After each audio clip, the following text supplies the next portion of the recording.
दुआ भी की। अकीदा समझ, मसला समझ। तेरी जिंदगी के मोड़ में कई मौके आएंगे रब को मनाने के, उनको जाया नहीं करना इंशाअल्लाह। मेहनत करनी है, लेकिन जन्नत अल्लाह से उसको उसकी रहमत का वास्ता दे के मांगे। इन तोहलक हाज़िहिल इसाबा ला तौबत बअदल यौम। अल्लाह अगर ये लश्कर हलाक कर दिया गया तो दुनिया में तेरा नाम लेने वाला कोई नहीं रहेगा। खुदाया इन्हें जावेदा बना, अल्लाह इन्हें कामयाब कर। फिर अल्लाह का नाम ले करके मेरे हबीब ने जिस सहाबी के हाथ में खजूर की छड़ी थमाई, खुदा की कसम वो तलवारों पे गालिब आई।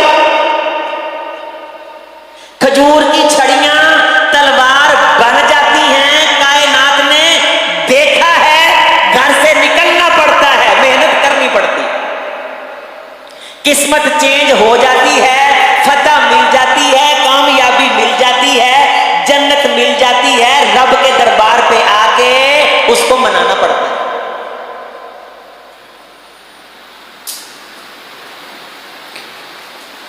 मक्का फतह हुआ, सुभान अल्लाह, इस्लाम का झंडा लहराया। और आप सबको पता है कि हुनैन से पहले का ये बड़ा गजवा फतह मक्का ही है। उससे पहले रसूल गिरामी अलैहिस्सलाम ने 25-26 गजवात, हजारों सहाबा शहीद हुए, सैकड़ों को जख्म आए, बेशुमार कुर्बानियां।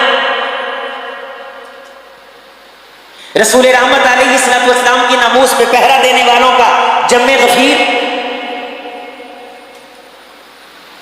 कहीं खवातीन नुसैबा, अस्मा बिनते यजीद, साद इब्ने रबी रिजवानुल्लाह अलैहि मजमाईन, जो गज़वात के अंदर शहीद होते होते अपनी कौम को मुखातब करके ये पैगाम देते थे, ऐ मेरी कौम के लोगों, हम जन्नत की खुशबू महसूस कर रहे हैं, लेकिन तुमको ये पैगाम देते हैं, तुम्हारे जीते जी मोहम्मद सल्लल्लाहु अलैहि वसल्लम की आंख के बाल को भी तकलीफ नहीं पहुंचनी चाहिए।